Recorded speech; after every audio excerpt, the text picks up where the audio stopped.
Hello everyone. तो question हमारा based theorem पे बेस्ड है। क्वेश्चन का स्टेटमेंट है, bag A contain 3 red and 5 black balls while bag B contain 4 red and 4 black balls. Two balls are transfer at random from bag A to bag B. Then a ball is drawn from bag B at random. If the ball drawn from bag B is found to be red in color, then find the probability that the two red balls were transferred from bag A to bag B. तो सबसे पहले देखो, एक हमारे पास bag बन गया ए, first वाला ए, और एक बैग बी। यहाँ पे है 3 रेड और 5 ब्लैक, जबकि सेकंड में 4 रेड और 4 ब्लैक। यहाँ से यहाँ ट्रांसफर हुई है हमारी 2 बॉल्स, उसके बाद यहाँ से एक बॉल निकाली गई है, ठीक है, और वो रेड कलर की है। तो उसने बोला कि प्रोबेबिलिटी निकालो कि जो दोनों ट्रांसफर बॉल हुई दोनों रेड हों। तो देखो, इसमें आपके पास 3 केस बन सकते हैं कि transfer balls are both red, दोनों के दोनों रेड हों। E2 हमारे पास transfer balls are both black, दोनों के दोनों ब्लैक ट्रांसफर। E3 हमारे पास केस बनेगा कि इनमें से एक रेड और एक ब्लैक ट्रांसफर हुई है, ठीक है ना, एक रेड और एक ब्लैक ट्रांसफर हुई है।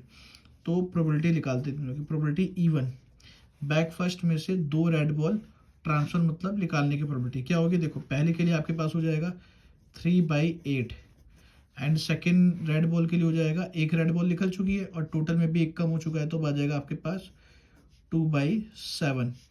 तो ये हमारे पास आ जाएगा 3/28, ठीक है जी। अब प्रोबेबिलिटी E2 हमारे पास क्या आएगा, यहाँ से यहाँ 2 ब्लैक ट्रांसफर हुई है, तो यहाँ से ब्लैक की प्रोबेबिलिटी एक तो 5/8, अब एक ब्लैक निकल चुकी है, तो आपके पास आ जाएगा 4/7। यह आ जाएगा हमारे पास 5/14, ठीक है जी। ये हमारे पास आ गया 5/14। उसके बाद probability of E3, probability E3 का मतलब है कि एक रेड और एक ब्लैक ट्रांसफर हुई है। अब यहाँ पे आप या कॉम्बिनेशन लगा के कर सकते हो, या फिर एक तरीका है हमारा कि हम उसमें केस बना लें कि पहली आपके पास रेड ट्रांसफर हुई है, उसके बाद ब्लैक ट्रांसफर हुई है, या फिर पहली हमारे पास ब्लैक ट्रांसफर हुई है, दूसरी हमारे पास रेड ट्रांसफर हुई है। अगर पहली रेड ट्रांसफर होगी, रेड की प्रोबेबिलिटी होगी आपकी 3/8 इनटू में एक रेड बॉल कम हो चुकी है, यहाँ ब्लैक तो पूरी बची है, तो ब्लैक हो जाएगी आपके पास 5/7, क्योंकि टोटल में एक रेड बॉल हमारी पहले ट्रांसफर हो गई। प्लस में अब दूसरा केस क्या हो गया, पहले ब्लैक हुई होगी, तो पहले आ गया ब्लैक की 5/8 इनटू में एक ब्लैक निकल चुकी, तो आपके पास बची कितनी, 3/7। अगर आप इसको सिंप्लीफाई करोगे तो ये हमारे पास आ जाएगा 15/28, ठीक है जी। हमारे पास आ गया प्रोबेबिलिटी E3। अब ए हमें क्या केस लेंगे, जो हमें गिवन है वो क्या आएगा कि जो बॉल ड्रॉन हुई है फ्रॉम बैक टू, वो क्या है, रेड कलर की है। तो ए हमारे पास क्या आ गया कि ball drawn from bag B is red.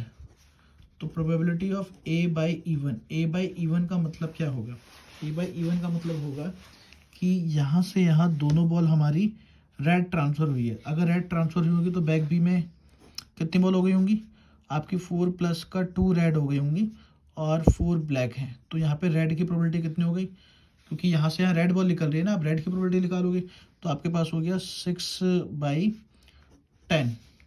Probability A/E2 का मतलब हो गया कि अगर यहाँ से यहाँ दोनों ब्लैक ट्रांसफर हुई हैं, तो अब बैक सेकंड में ब्लैक कितनी हो गई होंगी, रेड तो 4 ही है, ब्लैक हमारे पास 4 प्लस का 2 ब्लैक हो गई। तो अब आपकी ए मतलब कि रेड बॉल की प्रोबेबिलिटी, रेड की कितनी हो जाएगी हमारी 4/10, ठीक है ना। हमें प्रोबेबिलिटी ए की ही निकालनी है, और ये क्या है कि सेकंड बैग में से रेड बॉल निकालना है। अब प्रोबेबिलिटी A/E3 का मतलब है कि एक रेड बॉल और एक ब्लैक बॉल ट्रांसफर हुई है। तो इस वक्त आपके पास 4 + 1 रेड और 4 + 1 ब्लैक हो गई। तो यहाँ पे रेड की प्रोबेबिलिटी क्या होगी, 5/10। आपको निकालनी रेड की ही प्रोबेबिलिटी है, ठीक है ना। ये हमारे पास प्रोबेबिलिटी A/E1, A/E2 और प्रोबेबिलिटी A/E3 आ गया। अब इसमें एंड में क्या बोला है कि प्रोबेबिलिटी निकालो कि transfer ball from A to B कौन सी है, दोनों की दोनों रेड है, दोनों रेड है, तो मतलब आपको प्रोबेबिलिटी